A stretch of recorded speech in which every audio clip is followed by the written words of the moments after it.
My name is Tom Spina. You guys might know me from this company or my other Tom Spina Designs, where we've done some of these live videos. And we thought we would give you just some of the latest. Everybody's talking Comic-Con. I'm thinking back to last year where we got to reveal a bunch of stuff there. This year we're just going to kind of go through some of what's in the works. There's a lot we have in the works that we can't yet talk about, but I'm excited about. And we'll also take some questions. So if you're watching and you want to chime in with any questions, just ask them. Rob is manning the camera, and he will try and spot those and ask me. To start, I think we probably should talk about this fellow right here. One of the sort of most obscure protocol droids out there, but just always a favorite of mine. CZ3 is one of those droids that caught my eye as a kid just immediately. And there's something really, I don't know, like full of life and character about him. The way that he's shambling down the street when it's just during the land speeder sale scene. And it just implies this level of backstory that I thought was really cool. And then to see him in the wreckage inside the sand crawler, and then he shows up again in the basement of Jabba's palace, of course, where droids are being tortured, and again in Jabba's palace, way in the background, you spot him walking around right when they're pulling Han out of the prison with Luke and getting ready to take him to the Sarlacc. This was one of those times. It's funny, we get to go places and see all the original props when we're working on this stuff, and that's kind of a humble brag. It's actually probably the coolest thing about what we get to do for a living, and it's just weird to walk into a place like the archives and to walk past sort of iconic characters, Darth Vader, Stormtroopers, whatever, and like race to the goofy cross-eyed droid from Mos Eisley. But like that's the kind of stuff that gets us going. I feel like there's something really special about Brian Muir's sculpt on this. It was based on a sketch that was provided to him by the art department, and it's got this sort of, I don't know, just this goofy energy about it that I really love. Each one of these, so right now the signature edition sold out in about 6 minutes on the website when we put them up. This one is still available. This is the numbered edition. Each one comes with a hand-numbered plaque. The piece will also have a number on it. Every one of them is hand-distressed. You can see all the weathering and distressing that they get. And all hand-painted by the team here in our New York shop. And everything about this is made in the USA. And it's scanned off that original prop that we raced to see, which to me is just kind of the coolest thing, because there's no... this isn't like one of those things where there's a bunch of castings out there or something like that. Anything that's out there over the years has been fan-made, and they've had to kind of make up some of the details, whereas we got to scan that real prop, get all the details right, get all the asymmetry right about it. When we did the digital work on this, it was very, very minimal cleanup. We just wanted to keep it true and real. And I'm really excited about what we did there, and I'm looking forward to starting to ship these to folks soon. I also have a Tauntaun in front of me. So at the moment, we're working on 2 new maquettes for our maquette collection. One of them will be out next month, probably the end of August, and that's going to be an original trilogy piece. I can't really say much. I'm going to show one little thing. You're gonna have to really know your behind the scenes stuff to get it from that. But there you go, that's all you're getting. That maquette is gonna be fully painted. It's also gonna be made in the USA. It'll be around $350. We're still working on that, which puts it about half the price of our first maquette in the lineup, which is this gigantic Tauntaun. This is a very solid, heavy piece. The Tauntaun himself is semi-hollow. It's a very thick hollow cast. The base is solid. My favorite part of all of it is, the delicate tail is magnetized, so it's just not going to break in shipping. And he comes off his base, which I found out. So the other cool thing is, sometimes you get people who are really tight on shelf space, and I've seen people where they've left the tail off just so they could fit it inside a particular cabinet they wanted to. What's neat about this one is this was molded right out of Phil Tippett's original mold for this concept sculpt. So this was his first draft on the Tauntaun. And it's what got the character approved and what he then took a clay press of and shaved down to make the puppets. So this is the same scale as the puppet. It's just got all the sculpted clay details, the little bumps on his backside, and he's got this really cool plated tail. And we found out later, it was actually after we released this, that plated tail even made it to the life-size build. So when the art department was making the life-size Tauntauns, along with Stuart Freeborn's team in England, they were using one of these maquettes as their reference. And if you look at early versions of the life-size Tauntaun before they finished it, it has that stepped plated tail, and they eventually went over it with fur and came up with the final look, the kind of, as Phil called it, a dinosaur tail.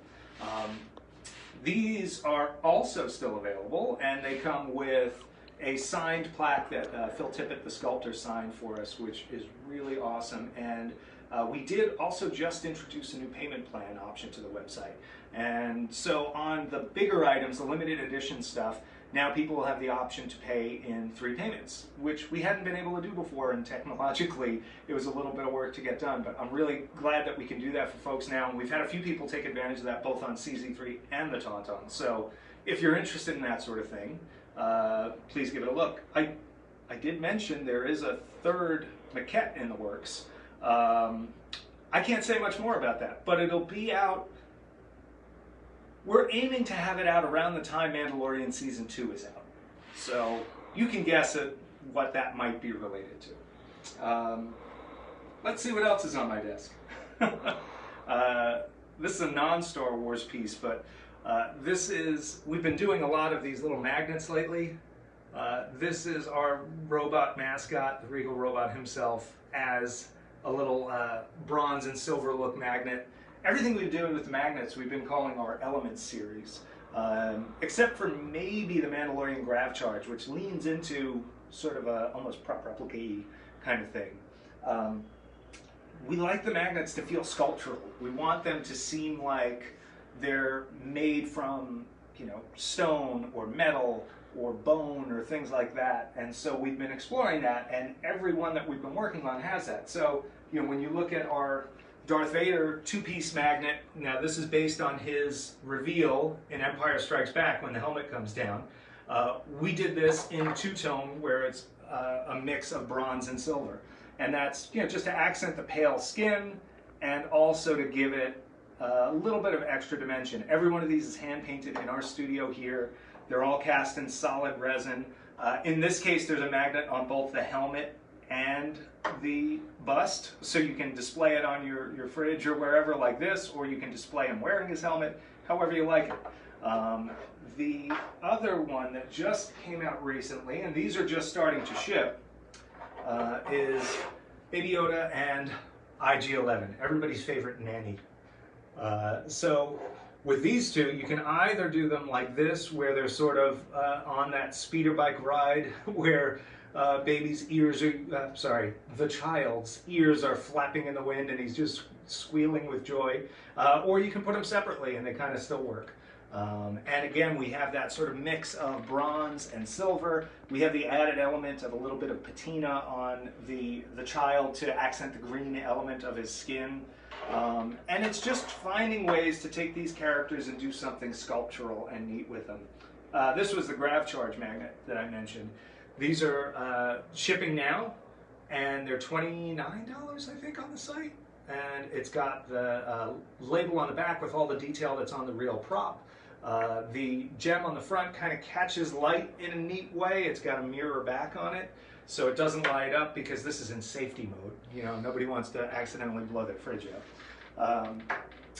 And then the other ones we're working on, let's see here. We got this Easter Island head. Anybody who follows Tom Spina Designs, my other company, would recognize this. This is waiting for paint. This is just our prototype here, but that'll look like stone when we're done with it. And coming next month, so this will be available early August. We're going to be doing our Beast collection for the magnets. And the first in our Beast collection is the Tauntaun. This is Han's Tauntaun, or Tauntaun as we've been calling him. This is 2-tone bronze and silver look. They're cast in solid resin, made in the USA, all hand painted by our team right here. and he's based on the life-size Tauntaun, not as much the certainly not the prototype, and not the stop motion, which had a little different facial proportion. But we really got specific on this stuff, and we wanted to, for the magnet versions, emulate that sort of chunkier face that the life-size piece had. And this is the first of probably 5 or 6 pieces in the Beast series. They will be available started, so this one is available in August. In late September, we should have another one coming out. Late September will also most likely be, if all stays on track, the debut of the Rancor 1-to-1 prop replica, and 1-to-1 to the prop, not 1-to-1 to an actual Rancor, because that no one would have room for. That should be debuting in late September, maybe a little later than that. We're just putting finishing touches on the prototype for that now. We're really excited. So that's a piece that we got to spend a lot of time with the original prop from that. And as part of what we were doing for this, we had announced this, I think, at San Diego last year, that we had scanned that original prop. We then were able to digitally restore some of the stuff that had happened to it over the years, because it was an old foam latex piece. With my other company, one of the main things we do is restore old foam latex pieces. So we know about what that material does over time, and we were able to look at this piece and figure out, what needed to be restored, what was original. We went painstakingly over original photographs of this, everything that we could find in the Lucasfilm image archives of the Rancor, whether it was in the process of being made or on set or behind the scenes. We got every image we could to make sure that everything we were cleaning up or tweaking was to make it more like the piece was, and not to accidentally, restore out some important detail. And we have since output that in full scale to the puppet, so about 20 inches or so. It's really beefy. Somebody, I think Phil called it an angry potato or something like that. Phil Tippett, who made it for the movie and performed him.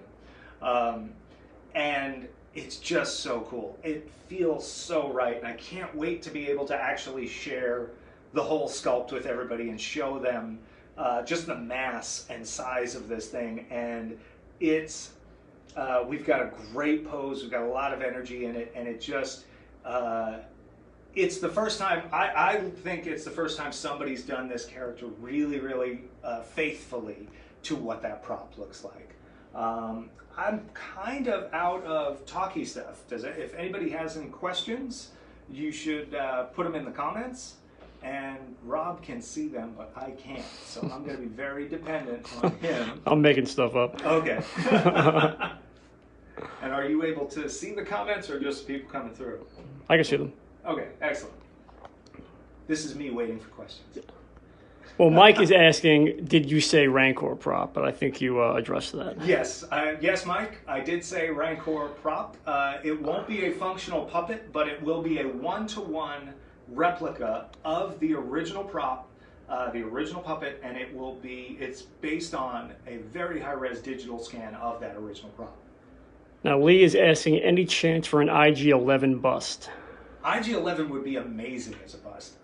He would also be huge, but that's kind of neat. We actually have done, we've done cantina pieces that use the same flame tube from an old Rolls-Royce jet engine that is the head of IG-11, albeit with some modifications. So we'd have a head start there. It's definitely something we can look at. At the moment, I'm looking off screen to our pitch board. Our dream board looks probably like a lot of collectors' dream boards. Like, oh, it'd be cool to do this. We have, so the Rancor coming out as a limited edition. We have 3 busts that are in the lineup already that are going to take us into early 21 easily, possibly to June of 2021. But we can definitely look at IG-11 for after that. I always thought it'd be neat to do a full life-size version of like that, where it's IG-11 and a full child replica in the bag, and like just maybe with his arms out shooting like crazy. All right, Nick is asking, any hope for holiday special products? I'm going to just slowly... That would have been a perfect time for a spit take. Thank you. Holiday special is a little sensitive when it comes to licensing. We are looking at things there. I have a very... I hold that in high regard, the holiday special, especially, obviously, for me, the Cantina sequence, which is probably a better look at some of the aliens that you even got in the movie. But I don't think we have anything specifically holiday special in the lineup. There is the Snaggletooth from the holiday special with the kind of monk's haircut. He also shows up in the background in Bespin and in Jabba's palace, so we kind of have a way to put him into the mix if we were to do that one. And we do have a very good sculpt of that we had made for commercial work years ago when we were doing aliens for Lucasfilm and these companies when they needed commercials done. So it might be something where we revisit that, and that's one I'd love to do. Now, Peter's asking, how much is the child IG-11 magnet set? I believe that is $39. That's on the website, and those are just starting to ship now. There were a number of pieces that we debuted right after the COVID shutdowns here in New York, so there was a little bit of catch-up being played, but we're now getting to the point where everything should be synced up pretty well, and most of what you're ordering should ship. It'll be according to whatever the website says on each product. But those are available if you go to regalrobot.com/Star Wars and then click the section for art and decor. That's where the magnets are. Now, Mike is asking, do we have an estimated price for the Rancor? I don't want to finalize that just yet. It will be a little more than the Chewbacca bust we did, which was about $2,500, if folks remember that from last year. I don't expect it to be more than $3,000. Every one of them is going to be hand painted and made in the USA and cast in resin, and it's really hard to put into words how massive this thing is. And really the goal there is just to make it feel like an artifact of the production. I mean, it's even things like the Tauntaun and CZ over here. Like, we're not doing this stuff to make any Tauntaun. You know, like, we could have just sculpted a Tauntaun statue. But to me, the cooler thing is to find that artifact of production, that one that's a little different, that, you know, in the case of this one where we could work right out of the original molds and give people an artifact of the production. You know, with CZ, he's scanned right off that real prop. You're not going to get closer to that. There's no, you know, a fan can't do that necessarily, although we're fans and this is how we started. So I don't want to minimize that. But I think with the stuff that we've got coming and with the stuff that we're doing right now, you're getting something special, and that's what I feel like that Rancor is going to be. It's going to be beyond just a statue of the character. It's going to be a version of the prop that you get to bring home that no one would ever get to. Seems to be about it for questions right now. Cool. Well, that was our debut live stream from the studio here. Please stay tuned. Follow us on all kinds of social. We're at Regal Robot. And thanks for tuning in now, and hope to talk to y'all soon.